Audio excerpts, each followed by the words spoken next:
Midhaanii hojjechaan hamilee nu cabsee karaa nu deebisu. Eid Mubaarak. Baga geessan baga geenya hundi keenya nuti Oromoon waa hunda dandeenya.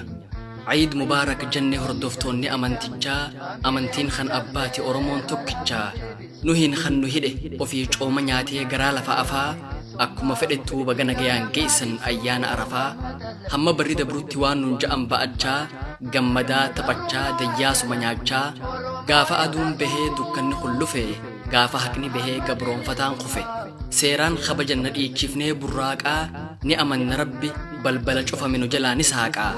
Haalli yoo mijatees mijachuus yoo baate obboleessi obboleessatti yoo garaa jabaate. Ijji Rabbii ni arka jalaan dhokatu warra nama hidhee boolla namaaf qotu. Waaqni nama uumtee akka yaannu nu goote inni biyya lafaa hundarratti moote. Kaleessaas arraas boruus abdiin keenya suma warra gammadu malee warra gaddu nun godhin tasumaa. Tokkummaa nuuf kanni jaalalaas nuuf laadhu yeroo si waammannu nu jalaa awwaadhu. Nagaa kee nuuf kanni hamaa nu baraari bara sobni hammaati kanatti uumaa nu gargaari. Haqni ilma namaa yoomuu hin dhokatu sobni bakka dhabee dhugaan haa moohatu. Warra yookiin isa shiraan nu hidhee haqa keenya dhoysu dhagaa gurraacha godhee uumaan isa haa gogsu. Yakka tokkollee hin qabnu oromummaaf hidhamne warra nama ajjeesuun ajjeestota jedhamne. Warra shiraan guddateen garagalchoo yakkamne yaa Rabbi dhugaan gatiin siitu humaan dadhabne. Oromoo siitu uume oromummaan ulfinaa wanta ittiin nu uumte akkamittiin mulqinaa.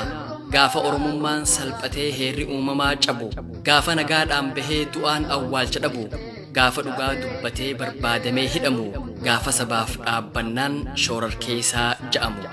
Miidhamaaf dhaabbatta atoo dhugaan jalliftu si waamanni awwaatta nama jalaan calliftu. Roorroon nurra dheeratee jaarraan nutti lakkaawe nama taanee dhalannee jiruun nutti hadhaa'e. Abukaatoo nuuf tahi waa'ee keenyaa dubbadhu bara baay'eef dandeenya rakkoo keenya hubadhu. Dhugaa qabdu je'ee eenyullee nuuf hin lolle karaa daddabaarra kan deemsaaf hin tolle. Akka itti adeemnee as geenyeetu jira Oromoon martinuu dhagahaa yaafira. Ammayyoo dadhabne jennee galleen teenye imaanaa abbootaa fuunee lafan keenye.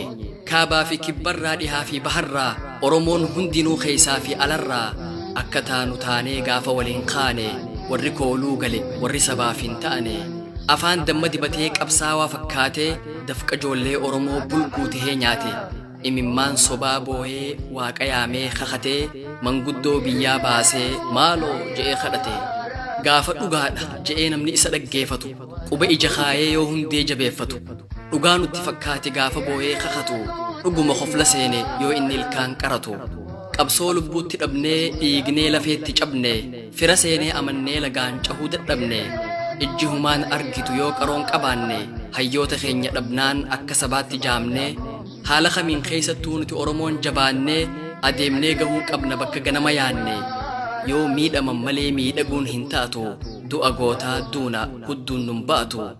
Saba ofiif qabsaa'uun aarsaa kafalchiisa hadhaa'uus mi'aawuus nama gammachiisa.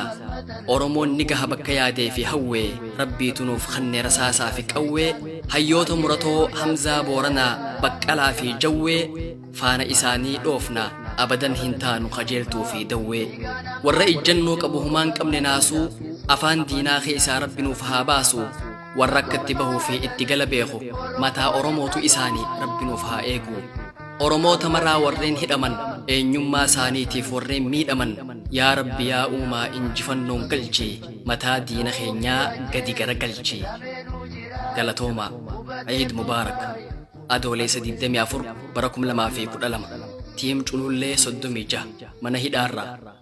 Midhaanii hojjechaan hamilee nu cabsee karaa nu deebisu.